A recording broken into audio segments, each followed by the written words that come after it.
Hey guys, what's up? Raging Street Productions here with a review video.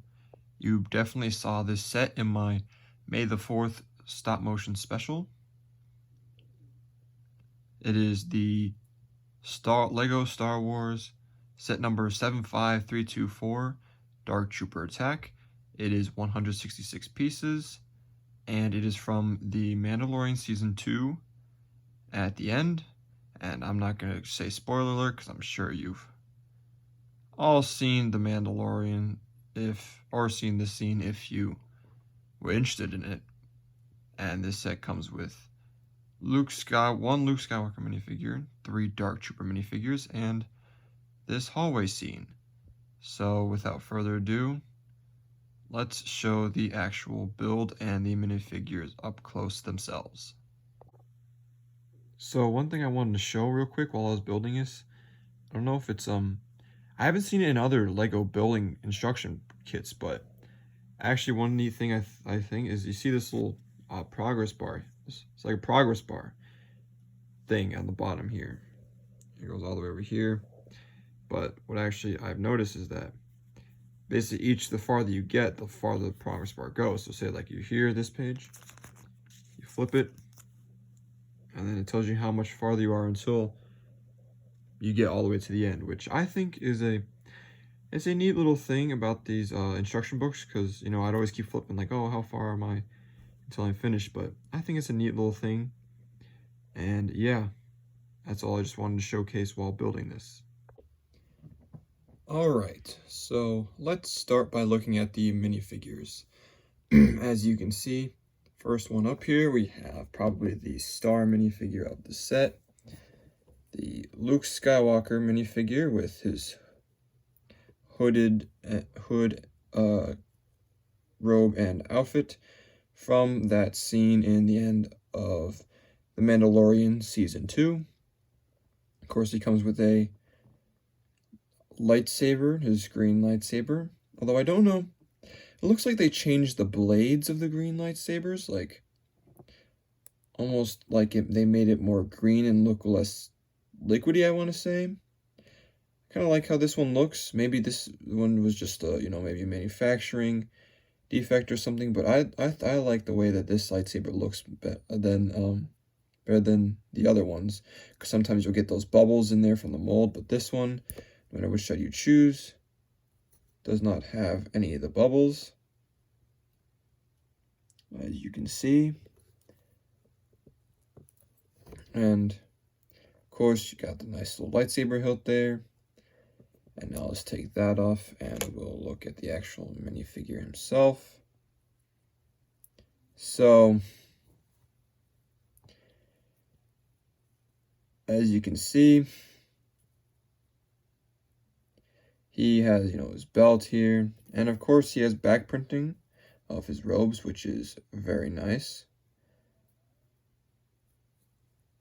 And also, this is the softer fabric capes, which I like a lot more than the old capes they used to do, because it feels, you know, more like a cape and it fits more like a cape.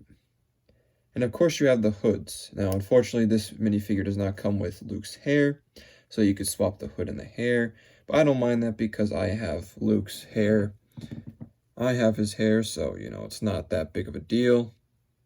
Of course, he has the alternate face you see there, where he's, you know, got kind of the frown on. And of course, he's got his nice happy face. But the one thing that's very special about this minifigure that some people talk about is that it includes the new Lego hoods that Lego has made instead of the old hoods. Now, I've heard a lot of debate about these hoods. Some people hate how the new hoods look and wish Lego just stick with the old ones. Other people like them. And honestly, with the people that don't like these new hoods, I don't see the problem. Then again, I never saw a problem with the old hoods. I thought the old hoods were just fine. But these new hoods, I like too, because, you know, it doesn't have the little strap underneath. And it, you know, kind of looks like a hood that drapes over someone's head. So I like both hoods. If I had to choose which one I like better, I think I like these hoods better. just because it looks more like a hood to a cloak. But yeah, that's just my thoughts on the this hood. And this Lego Luke minifigure is really cool. I really like the way it looks. I think it perfectly captures his appearance in that season finale, in that scene of The Mandalorian. And on to the next minifigure, which is not exclusive to this set, but is also quite a highly sought after minifigure. And a very unique minifigure, which is the Dark Trooper. And here is the Dark Trooper minifigure. Now this minifigure is very unique. I'll show you, but first we'll take a look at the Dark Trooper's blaster. I'm glad that Lego is not using the stud shooters for blasters like they did in many previous Lego Star Wars sets, because those stud shooters just drive me mad. I dislike those stud shooters so much. They annoyed me, but this one actually kind of looks like a blaster. As you can see, it's just kind of a Lego gun piece combined with a black binoculars, and you just put them together like this, and then you have the blaster. So now let's look at the minifigure with the blaster. Here's what it looks like with a blaster in his hand. Very nice. Now let's look at the Dark Trooper himself. Now, these two are special molds for the Dark Trooper. And he has leg printing, which looks really nice, and his chest piece printing looks very nice, and it's got the little things on the back, and you can see the back printing there, which I'll show you in more detail when I take it apart.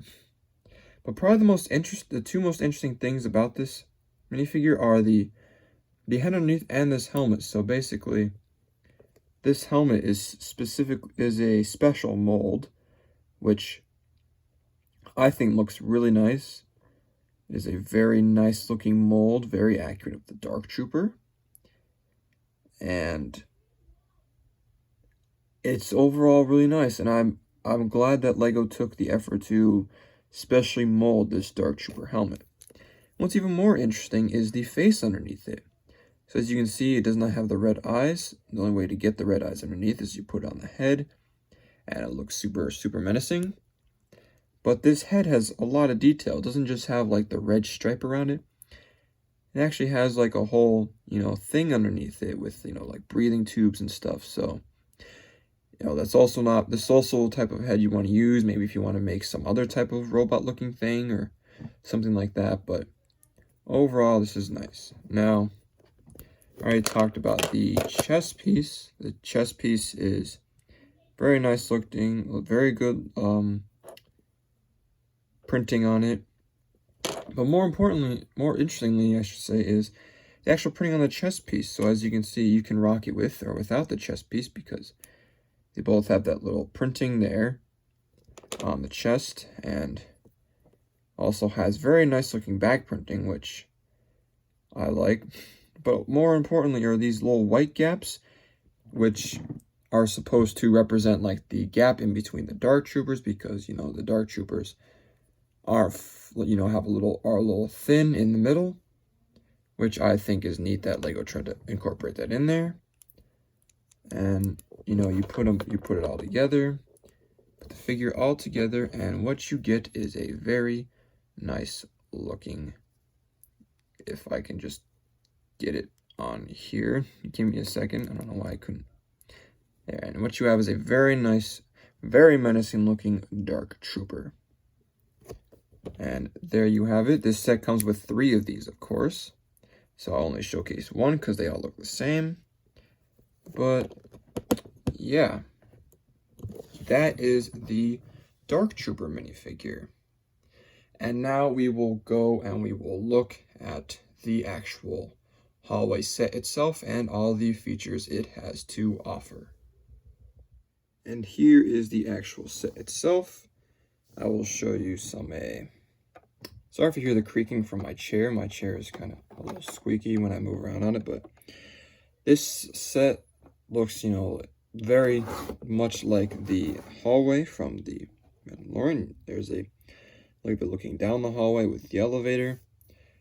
And this set comes with many different, what they call play features on it, along with the one thing I'll state up front, though, that I don't like is the amount of stickers that this set uses. Now, I know in terms of like manufacturing, using stickers to put on these pieces is a lot more cost effective than having all these pieces printed with these decals on them, you know, like here and basically anything special like this you see.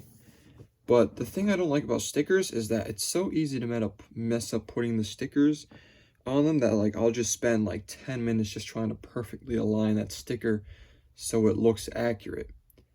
And that's just the one thing I don't like about stickers. That's just me personally. Other people like stickers.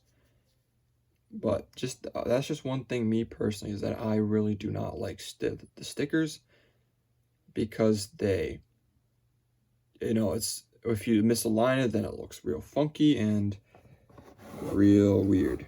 But so the play features for this set, first I'll show off the first one, which is the actual elevator, which can turn to, you know, be closed, like the door is closed from the actual scene itself. And also you have it can turn to open, which is where Luke Skywalker comes out. So now his lightsaber doesn't fit in the elevator, so you'll have to take that off of him, and then you'll have to shove him back in there.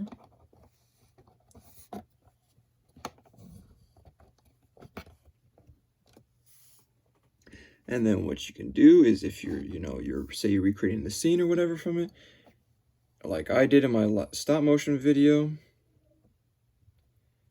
is that you can close it like that, and you can then take it and open it back up. And then there you go. You have Luke coming out of the elevator like that. Now, another feature, which is pretty neat, is, well, two that actually go together. One is this sliding thingy, which I'll show you. It's this, it's basically this thing where you pull it and that thing slides. And what that's actually used for is, as you also saw in my stop motion video, is this play feature is meant for a dark trooper, so that, say, you know, let me take Luke out of the elevator, and we'll give Luke back his lightsaber. And what will happen is, actually, you can put Luke on this, which spins. It spins a full 360, but the kind of thing that I find is interesting about this is that sometimes he gets caught in the bricks, which isn't a big issue. And of course, you can't spin like that because the lightsaber hits the edge there. But no, that's just a normal defect. But what happens is you can have Luke, you know, using the Force here to pull the Dark Trooper in, and you can slide this in here, and then you can spin Luke and then you can take his lightsaber and spin Luke like this to basically, I want to say, hit the Dark Trooper like that, or, you know, cut him in half. So I think that is a very, very neat feature that is a part of this set. Also, as I said before, this set comes with 3 Dark Trooper minifigures. You have, which all look the same. So you have the right here.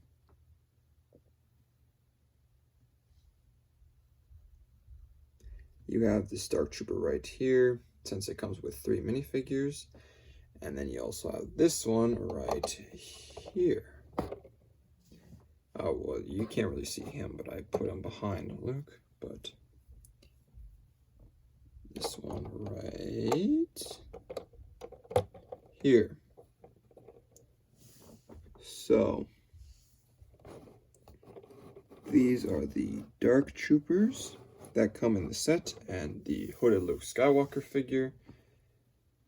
Overall, I think this set is a very good set. It is a very good set that LEGO has made. They certainly didn't disappoint with this. And I think that this, a lot of people have already gotten this set or will be getting this set because, you know, it has the hooded Luke Skywalker along with the 3 Dark Trooper minifigures, which is a lot of Dark Trooper minifigures, you know, in case people want to build a Dark Trooper army. But yeah, overall, this set is a really, really good set. I really like all the features in it with, you know, Luke Skywalker turning and the elevator. And this is a great set, especially if you are a stop motion filmmaker and you want to get this set and maybe recreate that hallway scene. But yeah, overall, this set is very nice. And before I end the video, I just want to say thank you all so much for watching. Let me know if you want me to do more reviews of LEGO sets I get like this one, in case you're interested in my opinions about what I think of these LEGO sets and you want me to review them, because maybe excuse me, maybe you trust what I have to say about these sets. And before I end the video, I also want to tell you about, again, I'm going to do a little stop motion series. These videos are going to be very short, and I think what I'm going to do is I'm going to call it Story Time. And what it's going to be is it's going to be basically where I make stop motion videos of stories that happen to me, and basically I'm going to stop motion animate these, and I am going to basically animate this set, or no, sorry, what am I even saying? I'm gonna basically animate these stories and with me narrating the story. So I think it's gonna be really, really interesting, and I think you all are going to like it. And yeah, so basically let me know in the comments if you're excited for this story time that I'm going to be animating, and I get the rest of the things I need for that on Thursday or Friday, so I'll probably start animating it then. And yeah, just let me know if y'all want to see that, if that sounds like a good idea and all that. So anyways, thank you guys so much for watching. If you enjoyed, please drop a like, leave a comment down below, and subscribe to the channel if you're new here. Hit that bell notification button so you'll be notified of when I upload a video. Anyways, thank you all so much for watching. I'll see you all in the next video.